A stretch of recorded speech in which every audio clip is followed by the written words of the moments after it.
when you're working with someone like that, that's coming from the late 60s, early 70s, directors were king, period. And filmmaking was not a democracy. Did you offer to alter the logs? That's a lie. Answer the question, please. It's a malicious lie. Objection. The witness is being badgered. I was watching a few of your sort of interviews lately, and it feels like you've been in a very reflective mood, and I wonder if some of that comes from working with Friedkin and then with Eastwood, sort of one after another. Both experiences couldn't be more different in the sense that,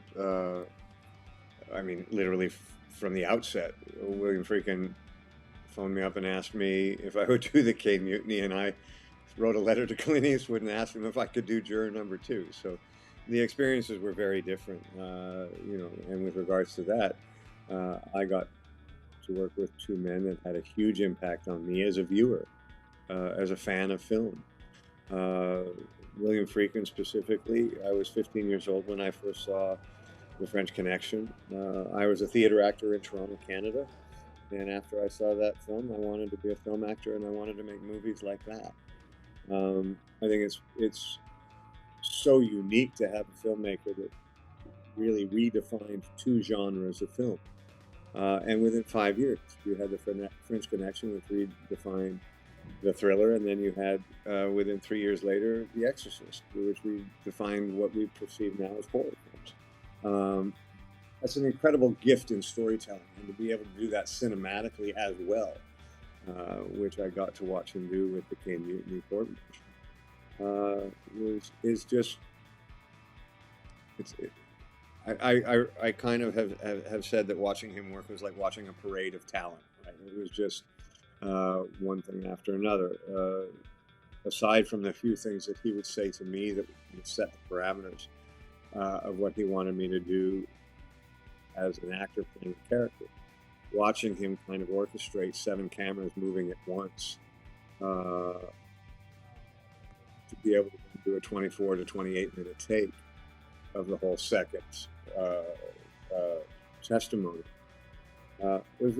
was so incredibly artful, and it was really kind of freeing, because that part you knew and trusted was taken care of, so you could then just kind of really go do your work. So that was an amazing experience. Mr. Eastwood, I'm a huge fan of his films. Play Misty for Me, the first one that he made, I just thought, again, was a real fantastic merger of those two genres, the thriller and a horror film. His understanding of storytelling was something that I think was developed very skillfully through the lens of being an actor. And I don't know really anyone who's done it better. I was sad to hear he was making his last film and really wanted to be a part of it. Wrote him a letter, and he was gracious enough to allow me. But those two experiences, they're not the kind of experiences that would make you reflective. Life is what makes you reflective. And I can't speak to Mr. Eastwood because I didn't spend as much time with him as I did Mr. Friedkin. But I think he was very reflective at times, and then very proactive in others, depending on what the individual circumstance was.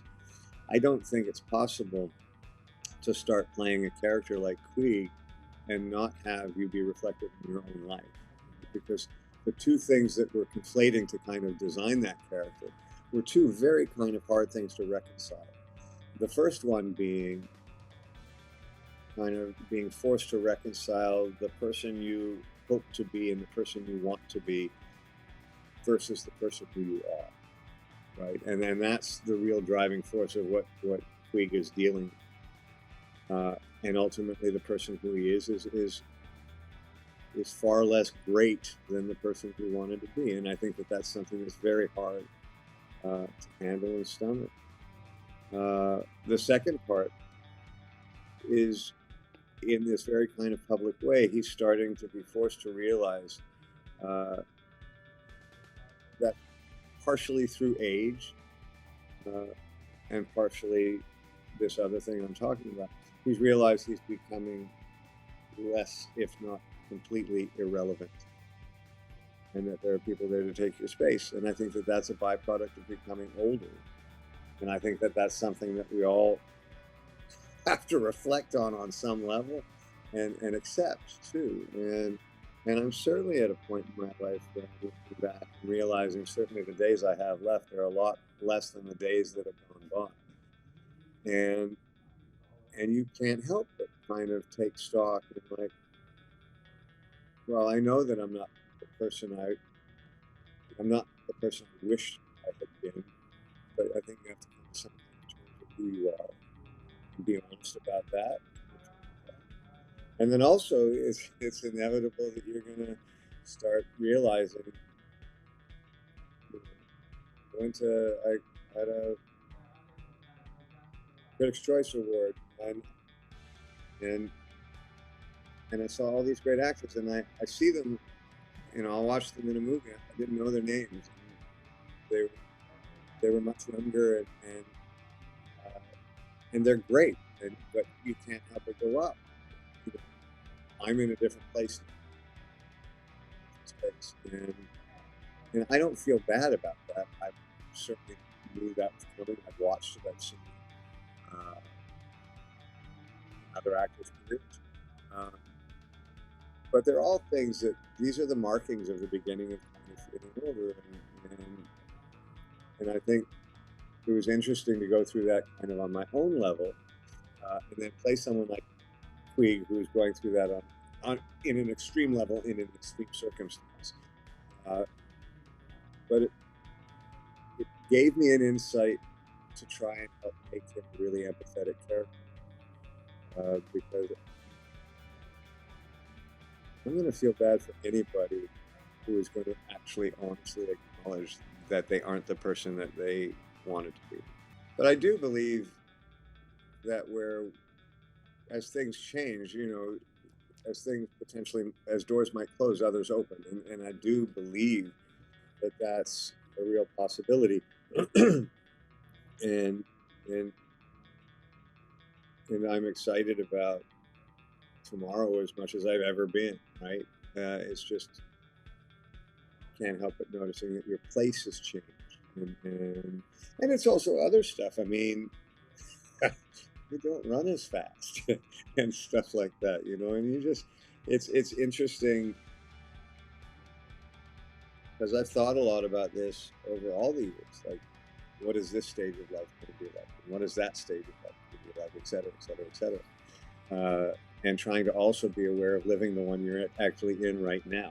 And, but it's, I just find it fascinating. And I've been so fortunate and been so lucky to be able to do so many other things that I've done, and that it's in no way, shape, or form kind of a sad look back, and nor a sad look forward. It's just, it's acknowledging what it is.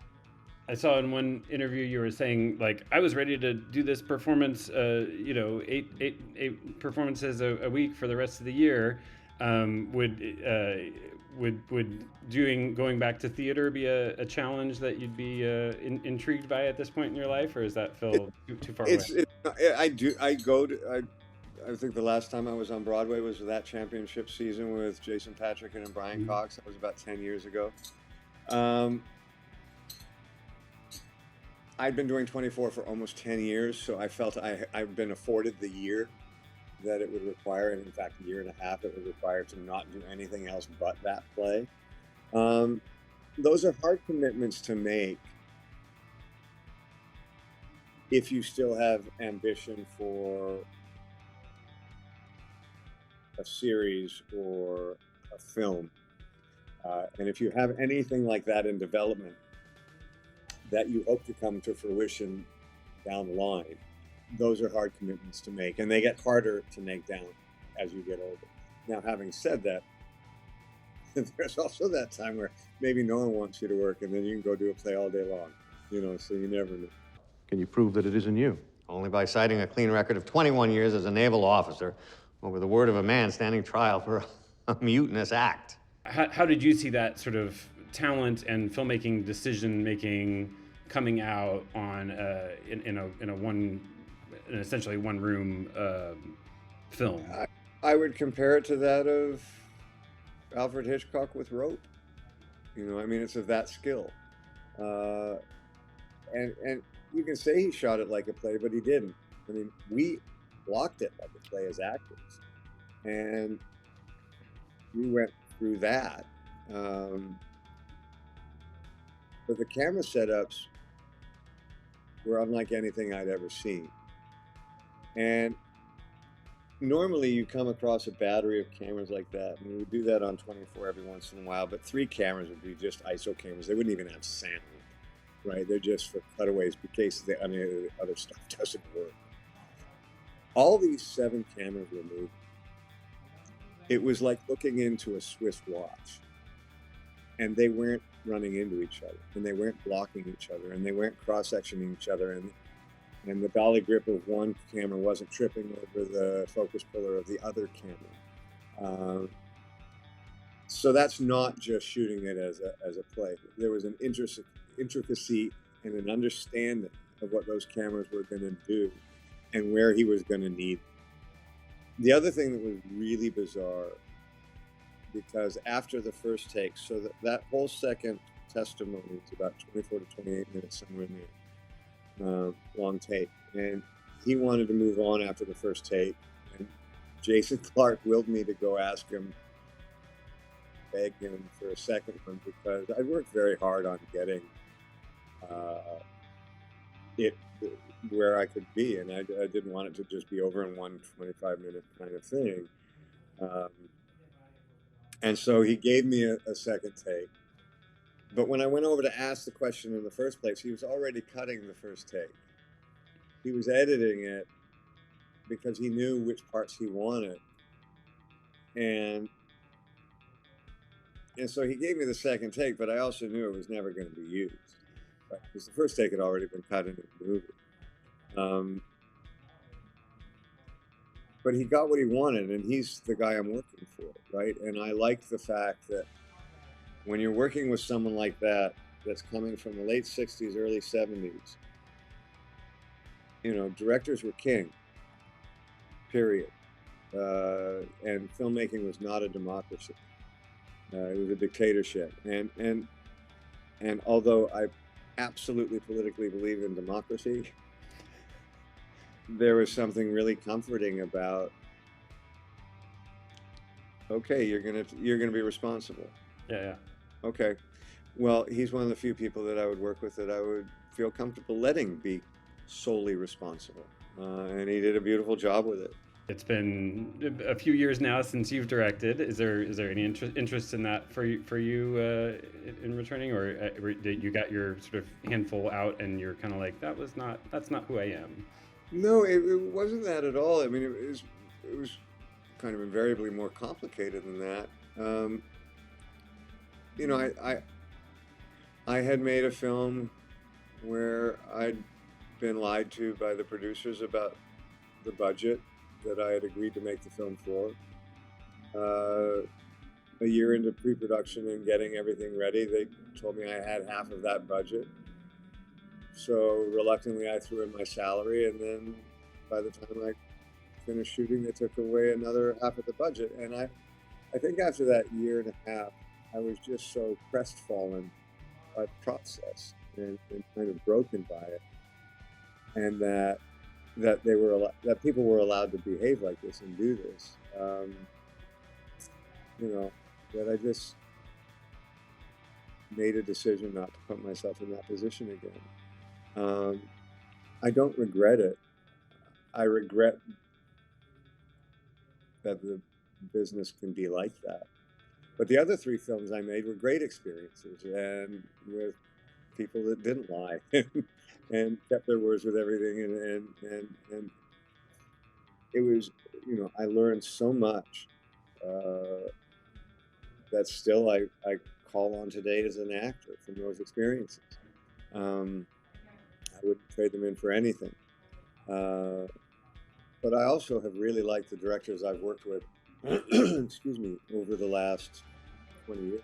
whether it was John Cassar with 24 or Mr. Friedkin with Eastwood. And you had Guillermo del Toro was sort of serving as backup director on. Yes, yeah. Tell me about that. That's amazing. So the insurance company, in order to bond the movie, because of Mr. Friedkin's age, needed to have a backup director, and he had it.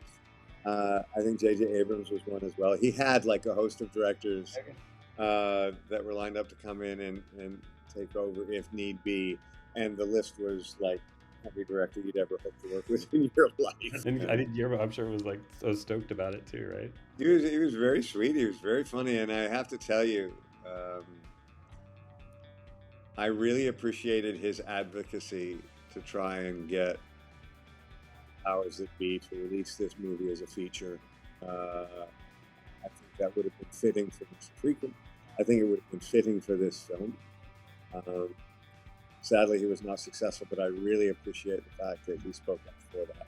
Everything changes, and it's not one day it changes, right? It's changing every day, and it's just one day you look up and go, "Oh God, enough's changed for me to notice."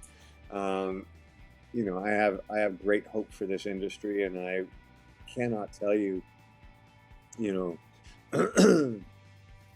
I watch young actors that are working out there, I think it's just inherently such a tougher business than when I started in the 80s.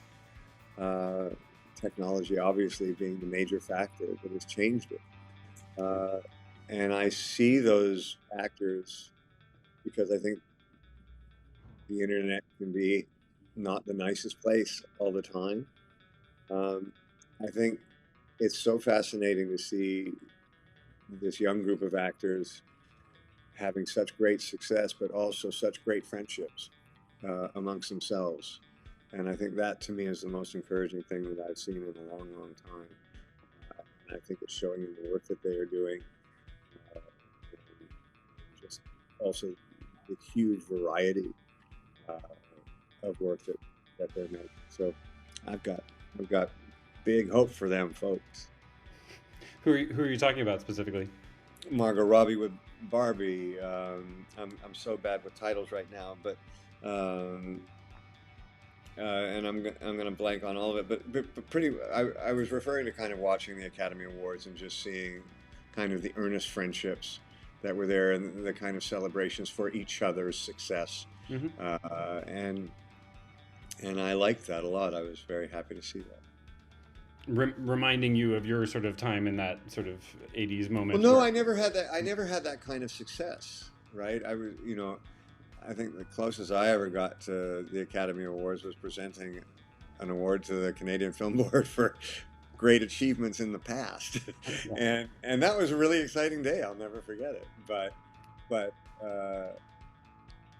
yeah, I mean, I personally never had that kind of success. And then I also, I had and have great friends that are actors. But we either weren't clever enough or the opportunities weren't there to kind of start making our movies and telling our stories. And just hats off to these young people that have taken the initiative to do exactly that. And then to have the kind of success that they're having while doing it is kind of fantastic. It depends on how you define success. If you're having a good time and doing creatively interesting things, then you had that success. I mean, the traditional thought of success that, you're all nominated for Academy Awards, you're all there, you're all at the same party. That just didn't happen for my generation of actors, right? It happened kind of one at a time. But this looked like a really unified group, and that they were all doing diverse work. And watching Margot Robbie be so happy for Emma Stone was fantastic, right? And so yeah, I have a lot of faith that they're going to become very strong.